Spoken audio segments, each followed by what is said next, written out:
बड़ी की और उस पर चल रही जांच से जुड़ी खबरें। सबसे बड़ी खबर इसमें यह है कि सीबीआई एक्शन में आ गई है और बिहार से लेकर गुजरात तक केस अपने हाथ में लेकर जांच तेज कर दी है।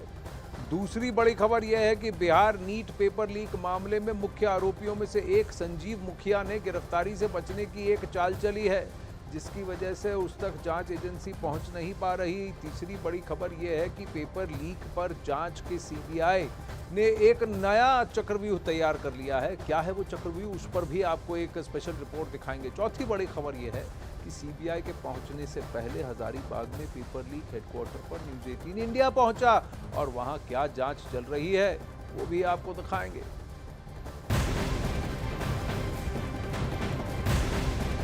सबसे पहले पुलिस सूत्रों से अहम जानकारी सामने आ रही है। बिहार पुलिस और गुजरात पुलिस ने नीट परीक्षा में गड़बड़ी करने के आरोप में जिन्हें गिरफ्तार किया, सीबीआई अब उनसे पूछताछ करेगी। सीबीआई एक एक करके आरोपियों को रिमांड में लेगी।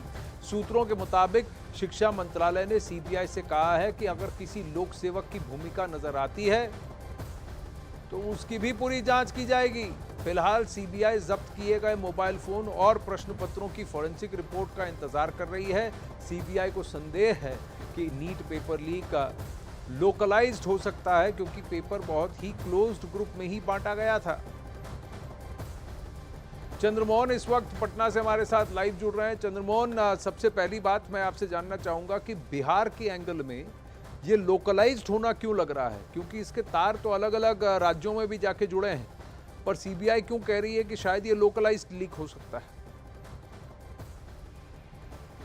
ये लोकलाइज की बात इसलिए हो रही है क्योंकि संजीव मुखिया का जो गैंग है, अब तक जो जिन लोगों की गिरफ्तारी हुई है और उन लोगों से जो पूछताछ हुई है, उसमें सिर्फ बिहार और झारखंड से जुड़े हुए लोग ही पकड़ में आए हैं। और जो कॉल डिटेल्स सामने आया है उसमें भी सिर्फ बिहार और झारखंड के लोग ही नज़र आ रहे हैं। और जो झारखंड में भी पकड़े गए हैं वो सिर्फ बिहार के नालंदा इलाके के ही रहने वाले हैं, जो संजीव मुखिया के घर के आसपास के लोग हैं। और हम अभी सीबीआई दफ्तर में मौजूद हैं। यहाँ पर देखिए सीबीआई का ऑफिस है और ठीक इसके बगल वाले बिल्डिंग में ये आर्थिक अपराध इकाई की बिल्डिंग है। यहाँ पर नैयर हसनैन खान बैठते हैं और इधर जो है वो सीबीआई के अधिकारी बैठते हैं। आपसे थोड़ी देर पहले यहाँ से सीबीआई के अधिकारी कुछ निकले थे और उसके बाद आर्थिक अपराध इकाई के दफ्तर में पहुंचे थे। नैयर हसनैन खान से उन लोगों ने मुलाकात की, बात की और कई ऐसे अहम जानकारी है जिसको जानने की कोशिश की। और अभी सूत्रों से जो जानकारी मिली है उसके मुताबिक जो लोग भी अभी नीट पेपर लीक मामले में पकड़े गए हैं और जो भी उनका इकबालिया बयान सामने आया है, जो उन लोगों ने आर्थिक अपराध इकाई के सामने कबूल किया है, कबूलनामा जो उनका है, उसके आधार पर हो सकता है कि आने वाले दिनों में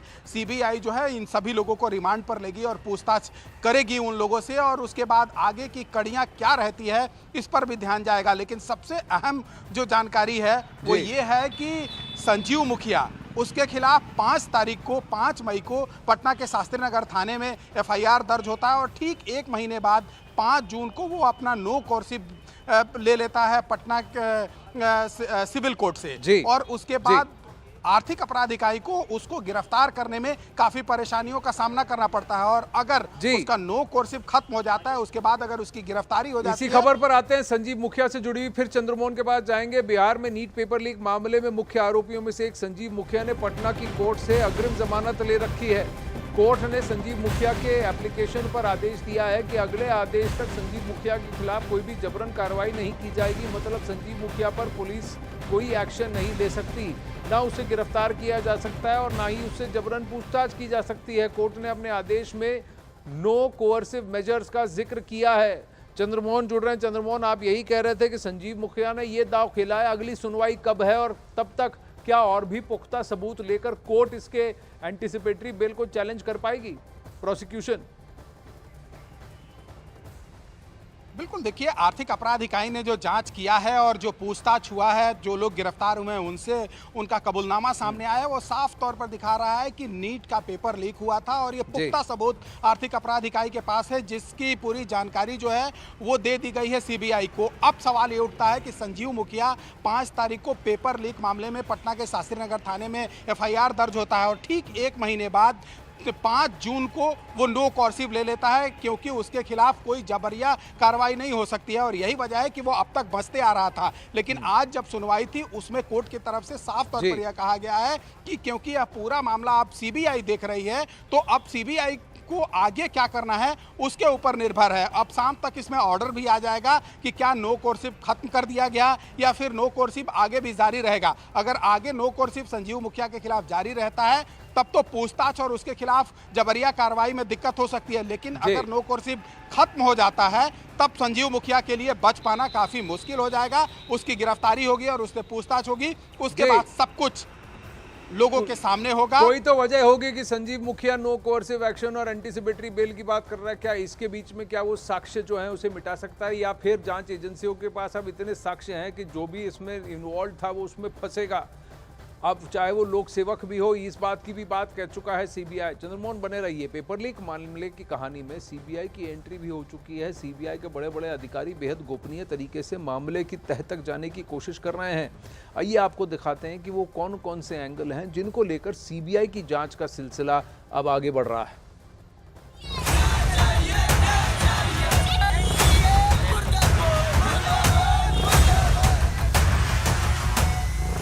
पेपर लीक की कहानी में कितने किरदार हैं? ये कहानी कहां से शुरू हुई? पेपर लीक करवाने वाला सरगना कौन था? ऐसे ही पॉइंट्स को पकड़कर सीबीआई की टीम उन लोगों के गिरवान तक पहुंचना चाहती है जिन्होंने सैकड़ों छात्रों के न सिर्फ भविष्य से खिलवाड़ किया है, बल्कि शैक्षणिक संस्थानों की साख का भी। यही वजह है कि सीबीआई ने नीट और नेट पेपर लीक के लिए जांच का एक नया चक्रव्यूह तैयार किया है। सीबीआई ने शिक्षा मंत्रालय की शिकायत पर नीट पेपर लीक मामले को लेकर आईपीसी की धारा 420, धारा 406 और 120 बी के तहत एफआईआर दर्ज की है। सीबीआई सूत्रों के मुताबिक पूरी जांच 4 चरणों के बीच उस कमी को ढूंढने में है जिसमें परीक्षा के पेपर को बनाने, उसकी प्रिंटिंग, उसको देश के अलग अलग हिस्सों में भेजने के साधन और परीक्षा में पेपर को बांटने की प्रक्रिया के बीच की कमी का फायदा उठाकर पेपर लीक करवाने वालों का पता लगाना है। सीबीआई सूत्रों के मुताबिक एनटीए द्वारा बनाई गई इस पूरी प्रक्रिया को बेहद गोपनीय रखने का प्रावधान है। बावजूद इसके किस चरण में खामियां ढूंढकर कुछ लोगों द्वारा जानबूझकर पेपर लीक कराया गया, इसका पता लगाना सीबीआई की सबसे बड़ी प्राथमिकता है। खास बात यह है कि सीबीआई के रडार पर एनटीए के वो अधिकारी हैं जिनकी भूमिका सीधे पेपर करवाने की होती है। दरअसल प्रश्न पत्र बनाने वाले, उस पेपर के प्रिंटिंग करवाने वाले, प्रिंटिंग करने वाले, पेपर को देश के अलग अलग राज्यों तक पहुंचाने और परीक्षा होने तक उनको सुरक्षित स्टोर करके रखने वालों समेत कई ऐसे लोग होते हैं जिनके पास परीक्षा से कुछ घंटे पहले तक पेपर सुरक्षित रखने की जिम्मेदारी होती है। सीबीआई इसी पूरी चेन के बीच उस लीकेज का पता लगाने की कोशिश करेगी जिसने देश की नामी गिरामी शैक्षिक संस्था पर बदनामी का धब्बा लगा दिया। सूत्रों के मुताबिक सीबीआई 1000 फोन नंबरों के डेटा की मदद से भी पेपर लीक करने वालों तक पहुंचने की कोशिश में जुटी है। नीट और यूजीसी नेट पेपर लीक मामले की जांच में जुटी सीबीआई के लिए उसके पास मौजूद 1000 नाम और नंबरों का वो डेटा किसी संजीवनी से कम नहीं है जो सीबीआई ने व्यापम समेत पेपर लीक के दर्जनों केस की जांच करने के दौरान बनाया था। सीबीआई इन 1000 नाम और नंबरों के डेटा की मदद ले रही है ताकि अभी तक की जांच में सामने आए नाम और उनके मोबाइल नंबरों को डेटाबेस में डालकर पेपर लीक करने वाले नेक्सस और मॉड्यूल के बारे में जानकारी जुटाई जा सके। जानकारी के मुताबिक सेंट्रल फॉरेंसिक साइंस लेबोरेटरी यानी CFSL के कंधों पर मोबाइल में छिपे राज निकालने की जिम्मेदारी है। सीबीआई ने यूजीसी नेट मामले में एफआईआर दर्ज करने के बाद अब तक 8 मोबाइल फोन जांच के लिए CFSL भेजे हैं, जहां फॉरेंसिक एक्सपर्ट मोबाइल से तमाम डेटा या डिलीट किए गए डेटा को रिट्रीव करने की कोशिश करेंगे ताकि पेपर लीक कांड के एक एक किरदार का पर्दाफाश किया जा सके।